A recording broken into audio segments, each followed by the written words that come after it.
아직도 ISA를 개설하지 않으셨다면 당장 투자 계획이 없더라도 일단 1년이라도 빨리 개설해 두시는 것이 좋습니다.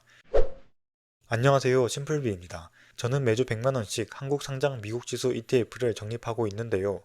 이번 주는 코덱스 미국 나스닥 100 토탈 리턴을 100만원 매수했습니다. 드디어 안정적으로 적립 금액이 1000만원을 돌파하였네요.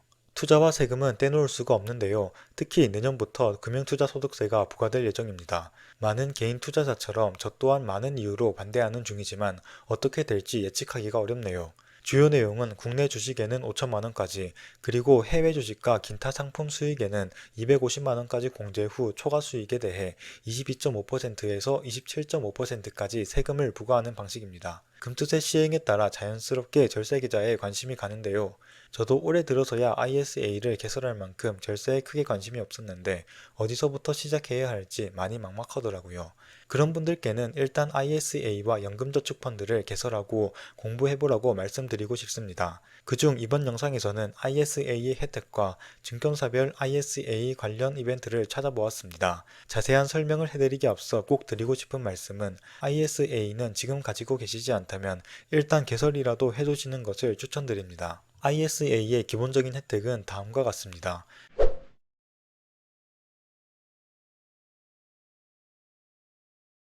가입 대상은 19세 이상 혹은 15에서 18세 근로소득자이며 직전 3년간 금융소득 종합과세 대상자가 아니어야 합니다. 즉 일반 계좌에서 얻는 이자 및 배당소득이 2천만원 이하여야 합니다. ISA는 중개형, 신탁형 1인명이 있으며 대부분 투자자가 가입하는 것은 일반 주식계좌처럼 자유로운 투자가 가능한 중개형입니다. 그리고 일반형과 서민형, 농업민형이 있는데요. 서민형은 5천만원 이하 근로자거나 3,800만원 이하 사업자일 경우 해당되며 농업민형은 3,800만원 이하 농업민이 해당됩니다. 연간 2천만원까지 납입 가능하며 최대 1억원까지 납입 가능합니다. 또한 올해 납입을 안 했다면 2월 납입이 가능합니다. 예를 들어 올해 1천만원을 납입했다면 내년에는 3천만원까지 납입할 수 있는 것입니다. 따라서 일단 투자는 나중에 하더라도 하루빨리 개설해두는 것이 이득이지요. 절세 혜택을 위한 최소 유지 기간은 3년이며 3년 이후 해지할 수 있습니다. 예를 들어 24년 7월에 가입했다면 27년 6월까지는 유지해야 절세 혜택을 받을 수 있는 것입니다. 그리고 매매 차익과 배당금에 대해 과세 이연되는데요.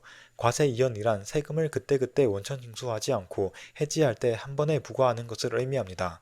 일반 국내 주식계좌에서 한국 상장 미국 지수 ETF를 매매할 경우 매매 차익과 배당금에 대해 15.4%의 세금이 원천 징수되는 것과 상반되지요. 과세 이혼 후 해지할 때 앞서 말한 일반형은 200만원까지, 그리고 서민형과 농업민형은 400만원까지 비과세되며 이것을 초과한 수익에 대해 9.9%의 저율 분리과세가 됩니다. ETF 수익 및 배당금이 일반적으로 15.4%인 것을 감안하면 매우 좋은 혜택이라 할 수 있지요. 일반 계좌와 ISA를 구체적인 수치로 비교해 보겠습니다. 3년간 총 6천만원을 납입하여 ETF로 시세 차익 및 배당 수익을 2천만원 얻었다고 해보겠습니다. 그럼 현재 평가 금액은 8천만원이지요. 이제 3년이 되어 ISA를 해지할 경우 일반형의 경우 비과세 200만원을 제외한 1,800만원의 9.9%인 178만 2천원이 과세됩니다. 분리과세이기 때문에 다른 세금 및 보험료에는 영향을 주지 않고 이것으로 끝입니다. 다음으로 일반 계좌의 경우에는 2천만원에 15.4%인 308만원이 과세됩니다. 약 130만원의 이득을 보는 것입니다. 하지만 이 계산에는 약간의 오류가 있는데요. 실제로는 ISA가 이것보다 조금 더 이득입니다. 일반 계좌에서 받는 배당금은 15.4%가 원천 징수되어 지급됩니다. 반대로 ISA는 원천 징수 없이 지급됩니다. 사실 배당금의 15.4%이기 때문에 큰 금액은 아니지만 엄연히 따지면 일반 계좌에서는 배당금의 15.5%만큼은 복리 효과를 누리지 못하는 셈이죠. 참고로 이 부분은 7월 초 정부에서 발표한 역동경제 로드맵에 따르면 연간 납입 한도는 4천만원까지, 그리고 비과세 한도는 500만원까지 늘릴 계획이라 하니 참고하셔도 좋을 것 같습니다. 물론 아직 확정은 아닙니다. 마지막으로 ISA 해지 시 연금저축펀드로 이전하면 이전 금액의 10%를 대상으로 최대 16.5%까지 세액공제가 가능합니다. 예를 들어 1,000만원을 이전한다고 하면 그 금액의 10%인 100만원의 16.5%만큼 세액공제를 해주는 것입니다. 세액공제 대상 한도는 300만원까지 가능합니다. 즉 3천만원을 이전하면 3천만원의 10%인 300만원에 16.5%인 49만 5천원까지 세액공제를 받을 수 있는 것입니다. 이 세액공제는 연금저축 세액공제 한도와 별도이기 때문에 꽤 쏠쏠하겠지요. 물론 3천만원을 이전하면 목돈을 모으기 어렵기 때문에 자금 상황을 잘 보시고 진행하시면 될 것 같습니다. 지금까지 대략적인 ISA의 설명인데요. 그런 비과세 혜택을 최대화하기 위해 3년마다 해지 후 재가입하는 것이 좋을지 아니면 쭉 유지하여 과세 이연 혜택을 살리는 것이 좋을지에 대한 내용도 추가하려 했으나 영상이 너무 길어지는 것 같아 이에 대한 내용은 추후 따로 영상을 만들어 보겠습니다. 그럼 이제 어느 증권사에서 ISA를 개설하면 좋을지 알아보겠습니다. 사실 저는 수수료 이벤트 혜택만 받는다면 어느 증권사에서 가입하든 큰 차이는 없다고 생각합니다. ISA 이벤트는 수시로 변할 수 있으니 증권사 홈페이지 혹은 MTS에서 한 번 더 확인해 보시기 바랍니다. 보통 수수료 이벤트, 거래 이벤트, 이전 이벤트를 많이 하고 있습니다. 우선 대부분의 증권사가 수수료 이벤트를 하고 있습니다. 여기 있는 증권사 외에도 수수료 무료 이벤트는 수시로 진행하고 있으니 원하는 증권사가 있다면 한 번 더 찾아보시는 것이 좋을 것 같습니다. 다음으로 거래 혹은 입금 이벤트를 하는데요. 대신증권의 크레온의 경우 하루 5억원 이상 거래 시 추첨하여 5만원을 지급하는 이벤트를 하고 있습니다.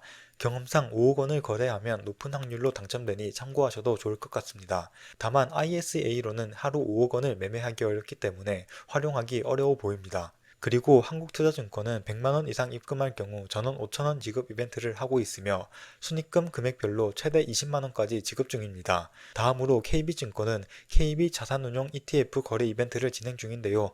저는 KB스타 ETF에는 아직 큰 관심이 없습니다. 그리고 키움증권에서는 생애 최초 비대면 계좌 개설 고객을 대상으로 주식 뽑기 이벤트와 추첨을 통해 최대 200만원까지 지급하는 이벤트를 진행 중입니다. ISA 개설 이벤트는 이 정도로 정리할 수 있는데요. 제가 빠뜨린 이벤트도 있을 것 같으나 큰 차이는 없을 것 같습니다. 현재 기준으론 월 100만원 정도 입금하면 수수료 이벤트와 소액이지만 입금 이벤트를 모두 받을 수 있는 한국투자증권이 좋아 보이네요.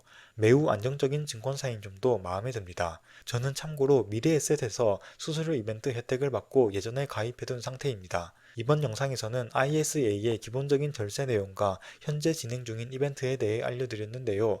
다음 영상에서는 3년마다 해지하는 것이 좋은지, 해지 없이 쭉 이어나가다 5년마다 해지하는 것이 좋은지에 대해 케이스를 몇 개 나누어 알아보겠습니다. 최고의 투자는 쉽고 재미있는 투자라고 생각합니다. 저와 함께 긴 여행을 시작하고 싶으신 분이 계시다면 구독과 좋아요 부탁드립니다. 감사합니다.